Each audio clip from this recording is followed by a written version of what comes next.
कहते हैं सोमवार के दिन की अष्टमी पढ़ने पर, कौन से दिन? सोमवार के दिन कौन सी तिथि? जम के बोलो अष्टमी। सोमवार के दिन अगर अष्टमी तिथि पड़े और उस दिन अगर 5 बेलपत्र भगवान शिव को समर्पित कर दी जाए तो व्यक्ति जो सोचकर जिस कामना से जिस मनवांछित फल के लिए बेलपत्र चढ़ाता है उसकी वो कामना मात्र 3 महीने में पूरी हो जाती है। मात्र 3 महीने। एक बात बहुत सुंदर है, ध्यान रखिएगा थोड़ा सा। कभी अगर मौका लगे सोमवार की अष्टमी पड़ जाए, क्या पड़ जाए सोमवार की? जम के बोलो जरा, अष्टमी। या तो सोमवार की अष्टमी पड़ जाए या हर महीने शिवरात्रि आती है, हर महीने आती है, या तो सोमवार की अष्टमी पड़ जाए या फिर सोमवार की शिवरात्रि पड़ जाए, हर महीने आती है। प्रयास करना कहीं से देसी गाय का दूध मिल जाए, थोड़ा सा दूध देसी गाय का मिल जाए, थोड़ा सा दूध देसी गाय का थोड़ा सा दूध अगर प्राप्त हो जाए,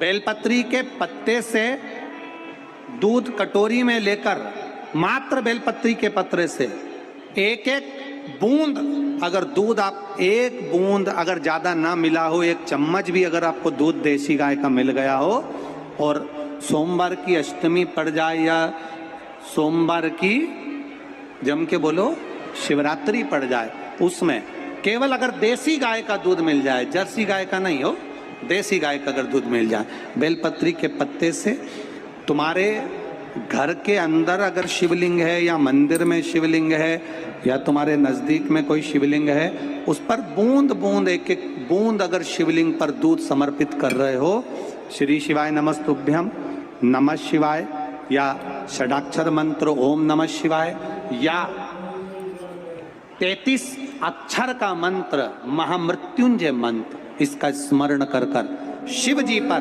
देसी गाय का दूध समर्पित कर कर इस बेलपत्री को अशोक सुंदरी वाली जगह पर अगर आप समर्पित कर देते हैं, फिर आप जिस भी चीज के लिए अप्लाई करें, मेरा देवाधिदेव महादेव आपका हाथ पकड़कर खींचकर आगे बढ़ा ही दे।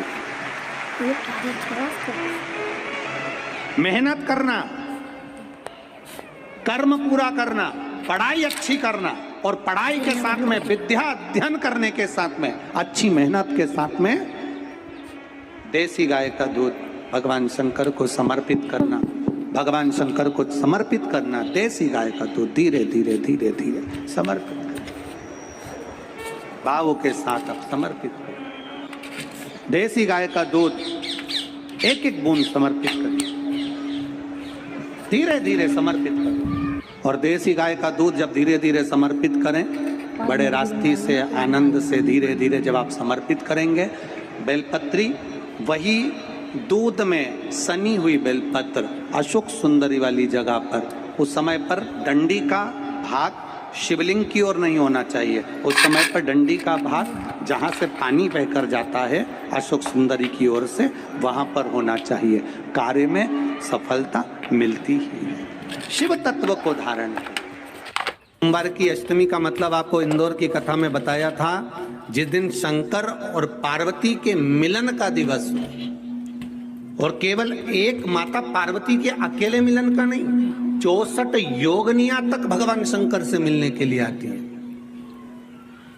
पीला चंदन लगा लेना। कितना लगाना है? बीच वाला जो पत्ता है उस पर पीला चंदन। जब आपको लगे कि मेरा जीवन बहुत कष्टमय है, अब ये रोग, अब ये कष्ट दूर ही नहीं हो रहा, अब ये आए दिन तकलीफ पर तकलीफ बढ़ती जा रही है, आए दिन रोग बीमारी, पैसा घर में बच नहीं रहा, बहुत कष्टमय जीवन है, इसमें लगाओ पीला चंदन बेलपत्री की बीज पत्ती महाराज।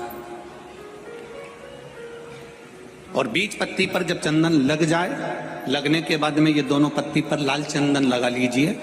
इन दोनों पत्ती के बीच में जो डंडी का भाग होता है, आपको कहा था, आपको स्मरण में होगा शायद, हमने जब बेलपत्री की महत्वता बताई थी तो उस बेलपत्री की महत्वता में कहा था ब्रह्मा विष्णु महेश ये 3 हैं, बोला था।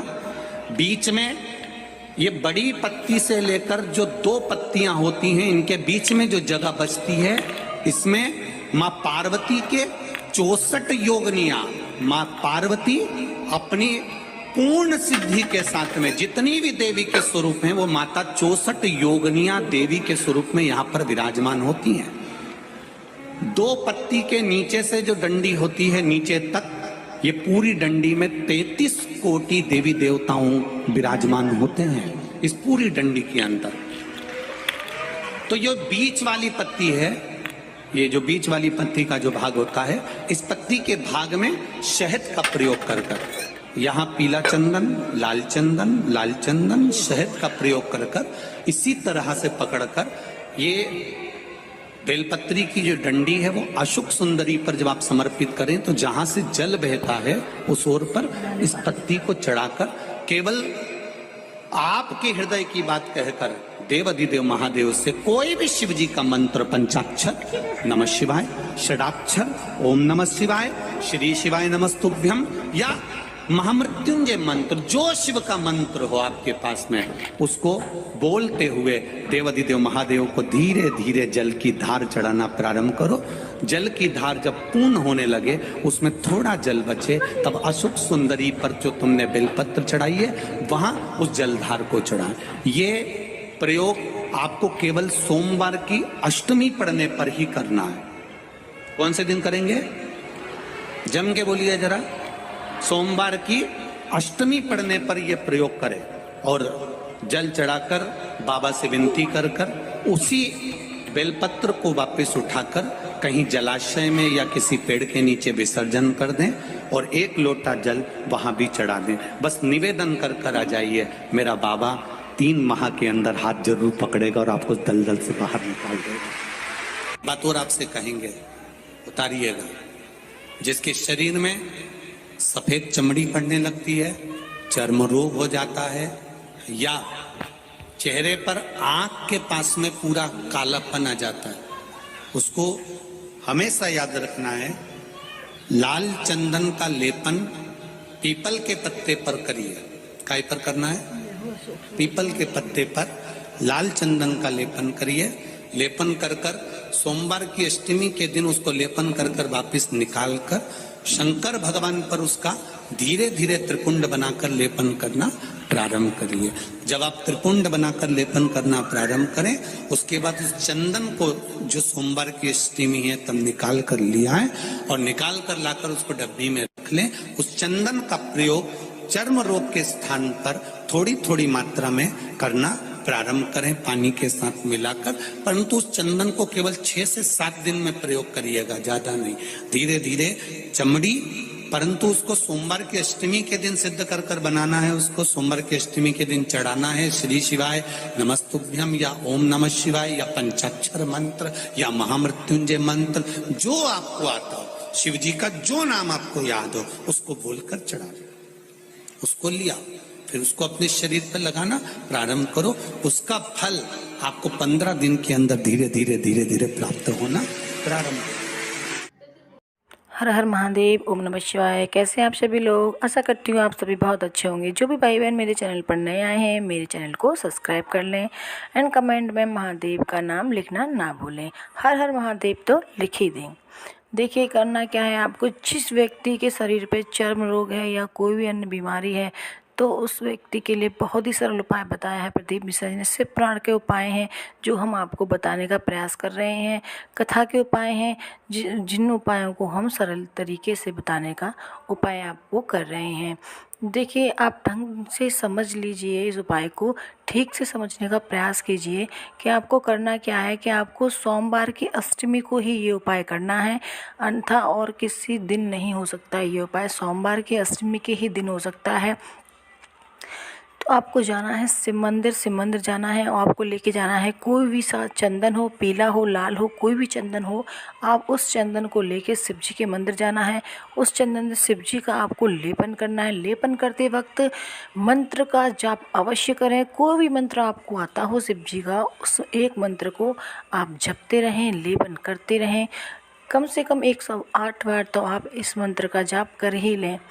जाप करने के बाद जब आपके 108 बार जाप हो जाएंगे तो उस लेपन जो लेपन कर रहे हैं शिव जी पे, उस लेपन को एक डिब्बी में भर लें। डिब्बी में भर लेंगे तो आपको आना है घर पर। घर पर जिस व्यक्ति को परेशानी है, चर्म रोग है या शरीर की अन्य कोई बीमारी है, उस पे आपको लेपन करना है। ये लेपन मात्र आपको 7 या 8 दिन तक करना है।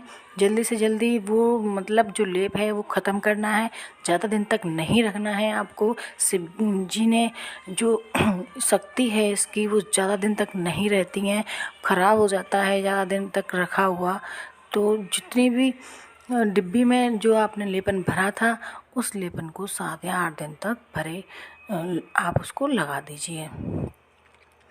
देखिए, आप इस लेपन को आप लगा देते हैं तो वो व्यक्ति जल्दी से जल्दी सही हो जाएगा। 15 दिन के अंदर वो व्यक्ति बिल्कुल ठीक हो जाएगा। अगर थोड़ा बहुत भी रह जाता है उसके शरीर पर चर्म रोग, तो फिर से आप इस उपाय को कर सकते हैं और सोमवार के अष्टमी के दिन ही कर सकते हैं। वो व्यक्ति बिल्कुल अवश्य ही सही होगा। शिव पुराण के उपाय ही बताने का हम प्रयास कर रहे हैं आपको सरल तरीके से। पंडित प्रदीप मिश्रा जी ने कथा में बता ही दिया है। आप इन उपायों को सुनने का प्रयास कीजिएगा, फिर इन उपायों को करना। एक बार प्रैक्टिकल करके अवश्य देखना, ताकि आपके जो भी रोग हैं शरीर के वो बिल्कुल सही हो जाए। हमारी वीडियो देखने के लिए धन्यवाद। जो भी हमारे वीडियो को देखते हैं कमेंट में अवश्य हर हर महादेव अवश्य लिख दीजिए। आप पर महादेव की कृपा बनी रहेगी, आपकी हर मनोकामना पूर्ण होगी। जो भी आपकी इच्छा है सारी मनोकामना पूर्ण हो जाएंगी। नौकरी हो, व्यापार हो, धन की हानि हो, सब आपके दुख दर्द दूर करेंगे भोलेनाथ। आपकी सारी रक्षा करेंगे भोलेनाथ। आप उनकी कथा सुनिए, उनके उपाय कीजिए। हमारे वीडियो देखने के लिए चैनल को सब्सक्राइब अवश्य कर लेना, ताकि ऐसी ही वीडियो की जानकारी आपको मिलती रहे, आपके सारे दुख दर्द दूर होते रहें। हर हर महादेव। ओम नमः शिवाय।